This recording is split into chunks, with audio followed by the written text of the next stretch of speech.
Hey everybody, and welcome back to Sip and Talk. I'm Joe. And I'm Sunny. So we're diving into something a little different today, actually. It was sparked by a bunch of our listeners over in Taiwan. Yeah, they've been reaching out kind of curious about, well, what do people in Japan actually think about Taiwan? And look, we get it. It's a fair question. Yeah. Why ask us, right? A couple of Americans talking about Japan-Taiwan perceptions. Huh. Right. But, after digging through all the material, all the articles and notes, it turns out there are some genuinely surprising connections, things that really kind of popped out. Totally. I mean, you sort of assume there's some link, but the sheer level of Japanese influence in Taiwan, and actually the other way around, too, it's pretty wild. It really is. So for this deep dive, we figured we'd unpack two main things. First, this apparent fascination Taiwan seems to have with all things Japan. Food, culture, TV shows, the whole lot. Right. And then second, the really interesting way is Taiwan itself has started making waves, influencing things in Japan. Okay, so let's jump in. This idea of Taiwan as a Japan fan, where does that come from? Well, that seems to be the vibe from a lot of the stuff we read, a really deep kind of multi-layered connection. And you can't really talk about that without touching on the history first. No kidding. That period, 1895 to 1945, 50 years under Japanese rule. That's significant. Huge. And the sources suggest that period really laid the groundwork for a lot of what you see today. Yeah, like tangible things, right? Old buildings. Yeah. The Zimending Red House in Taipei is a classic example. Exactly. And even the whole onsen culture, the hot springs, that really took root then. It wasn't just imported. It became part of the local fabric. Well, it's settled in. So you have the history, the physical stuff. But beyond that, there's this really strong cultural affinity that seems to have, I don't know, not just lasted, but maybe even grown. Absolutely. The love for Japanese pop culture in Taiwan is just massive. Like an anime, J-pop, fashion, food, it's everywhere. It's not just liking it casually either. What we read really points to this kind of pro-Japan atmosphere, which makes it, frankly, super easy for Japanese companies to set up shop and do well there. And that translates directly into business success, doesn't it? The lists we saw. Oh, yeah. So many big Japanese brands are thriving in Taiwan. You've got the food chains people know, like Ichiran Ramen, Yoshinoya, Sukiya, Koko Ichibanya. They're all over. Big time. And then lifestyle stuff, too. MUGI, Uniqlo. It's like a mini Japan in terms of retail sometimes. And apparently, Taiwanese consumers really go for that Japanese reputation, the quality, the service. Yeah, that definitely comes through, which kind of leads to what you could almost call fan behavior. The sources had some great examples. Okay, yeah, let's get into that, the anime enthusiasm first. Right. So Taiwan gets described in some of these online discussions as basically a supermarket for Japanese anime. The supermarket, I love that. So all the big shows, Attack on Titan, Demon Slayer. All the hits. And it's not just watching. The conventions, like Comic World, Fancy Frontier in Taipei, apparently they draw huge crowds. And the cosplay scene is massive. People really commit. The dedication seems intense. Yeah. We saw some posts, right? People saying they learn Japanese just to keep up with new anime. Exactly. Or even flying to Japan for Comic-It, the big comic market there. That's serious fandom. Wow. And it spills over into everyday life, too, like cafes and stuff. Yeah, themed cafes based on One Piece or Evangelion. And they're apparently so well done that even Japanese tourists go check them out. It's like the fans are creating attractions for the originator. That's kind of meta. So beyond anime, there's this wider cultural obsession. That's how the sources put it. It's broader than just one thing. Like J-pop. Artists like Yoasobi Arashi. Huge in Taiwan. And yeah, the MUGI and Uniqlo stores everywhere. But also smaller things like, get this, Japanese gashapon machines, those little capsule toy things. Oh, yeah. Those you see everywhere in Japan. They're all over the streets in Taiwan, too. And claw machines. It just adds to that feeling like a little slice of Japanese street life is just there. And it's not just buying stuff, right? People are adopting lifestyle things, too. Totally. Enjoying onsen, like we mentioned, dressing up in kimonos for photos, which is interesting, even mimicking Japanese festivals like Sakura Matsuri, the cherry blossom viewing, or Obon. It's a deep integration. Wow.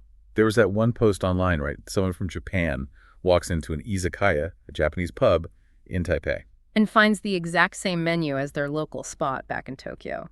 Total surprise, like stepping through a portal. That's incredible. And this even shows up on TV. Taiwanese variety shows. Yeah, shows like Kangxi Lei or Mr. Player, you can apparently see the influence from Japanese formats. Like those crazy game shows, Yesarashi or Run for Money style. Exactly. Those kinds of elements, the reactions, and Japanese variety shows themselves are super popular in Taiwan. Shows like Getsuyu Kari Fukashi or Human Observation getting tons of views online. Someone joked the Taiwanese fans might be even more enthusiastic than the Japanese audience. It's possible. So, okay, with all this love for Japanese culture in Taiwan, what do actual Japanese visitors think when they go there? This is where it gets really fascinating. The reactions.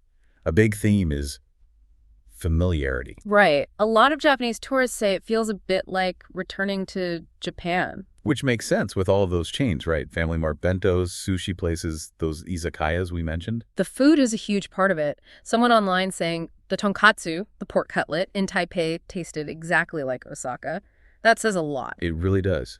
But it's not just like Japan, is it? There's a twist. No, and that's the other side, the surprise at the localization, how Japanese chains adapt things. Like that example of braised pork rice, but with Japanese curry. Yeah, that kind of fusion. And the reactions seem to be mostly curiosity, like, that's different, but interesting. Not necessarily bad, just new. Unaccustomed but interesting was the phrase, I think. That's the one. And there's also real respect for the quality, especially food. Yeah, Japanese visitors being impressed by Taiwanese, Japanese restaurants. Yeah. Sometimes even saying the seafood, like in sushi places, is better than back home. That's high praise. Definitely. And then there's this kind of amused observation, the idea that Taiwan is sometimes more Japanese than Japan. Yeah, like the lines for Ishirin ramen being even longer in Taiwan, or the really intense collecting of those gashapon toys. It's like the enthusiasm got amplified. Taking it to the next level. But importantly, despite all this Japanese stuff, visitors still see Taiwan as its own place, right? Oh, absolutely. That comes through loud and clear. The warmth of the people is a big one. Yeah, contrasting Taiwanese hospitality with maybe the more formal politeness in Japan, feeling more relaxed in shops there. Exactly. And just the overall vibe, that Taiwan-Japan hybrid atmosphere. You've got the night markets, the local snacks right alongside the Japanese restaurants. Yeah. That mix is seen as part of the charm. It's unique. And the surroundings reinforce it, too. Even with Japanese brands everywhere, you still see traditional Chinese signs. Hear Mandarin with the Taiwanese accent. See betel nut stands. It grounds you. You know you're in Taiwan. We found some numbers, too, didn't we? Like Japan being a huge source of tourists for Taiwan. Yeah, over 2 million in 2023. And what do many of them eat while they're there? Japanese food. Yeah. For that comfort and familiarity. Makes sense when you're traveling. And that online joke someone made, comparing the number of Japanese chains there to other parts of Asia. Saying Taipei is like Japan's 48th prefecture. Right. It really highlights how strong that presence feels to observers. So the picture seems to be Japanese visitors find Taiwan familiar, comforting in some ways, but also surprisingly unique. They appreciate the love for their culture, but they really see Taiwan's own distinct character shining through. Exactly. But it's not just a one-way street, which is maybe the most interesting part. Japan has definitely felt Taiwan's influence, too. Yes. The reverse flow. Let's talk about that. The big one has to be bubble tea, right? Oh, absolutely. The bubble tea craze in Japan has been massive. Shops everywhere in Tokyo, Osaka, you name it. And it's not just Japanese companies doing it. Actual Taiwanese brands made the jump. Yeah, the sources mentioned Chinshui Tang, which is often credited as an originator, and The Alley. Both have expanded successfully into Japan. And other big chains like Gongcha are huge there too. It really took hold. Remember that anecdote about the person drinking 3 a day? Yes. And going to Taiwan to learn how to make the pearls. That's some serious dedication. Rivals the anime fans we talked about. Totally. And Japan's done its own thing with it, too, creating unique Japanese flavors and ingredients for bubble tea, adapting it. Of course. And it's not just drinks, is it? Taiwanese food is making inroads, too. Right. Specifically the Taiwanese fried chicken cutlet, that huge, crispy piece of chicken. Yeah. Apparently it's getting really popular. Sometimes called Taiwanese karaage. Yeah, kind of merging it with the Japanese term for fried chicken. And we saw a post mentioning its popularity, especially in Osaka. So while Taiwan definitely embraces a lot from Japan, it's absolutely sending its own cultural exports back the other way. Sure, it's a real exchange. So wrapping it all up, it seems like Japanese visitors find Taiwan both familiar and distinctively Taiwanese. They see the enthusiasm for Japanese culture, but also appreciate Taiwan's unique warmth and that hybrid atmosphere. Yeah, that Taiwan-Japan hybrid idea feels pretty accurate. It's not just a copy. It's something new that's emerged from that long interaction. Which leads to maybe a final thought for you, the listener. This whole process, this cultural exchange, it's really fascinating, isn't it? How societies borrow, adapt, blend influences, and even send them back in new forms. What does it tell us about how cultures like Japanese and Taiwanese culture define themselves and evolve, and maybe how all cultures interact? Yeah, definitely something to chew on. Pretty cool stuff. Gives you a lot to think about. All right, that's about all the time we have for this deep dive. Thanks so much for tuning in. We'll catch you next time. And hey, if you liked hearing about these cultural connections, make sure you subscribe. We do deep dives like this all the time on Sip and Talk. Oh, and one last thing, seriously, go check out our friend Micky's YouTube channel. That's an experience. You got to see it.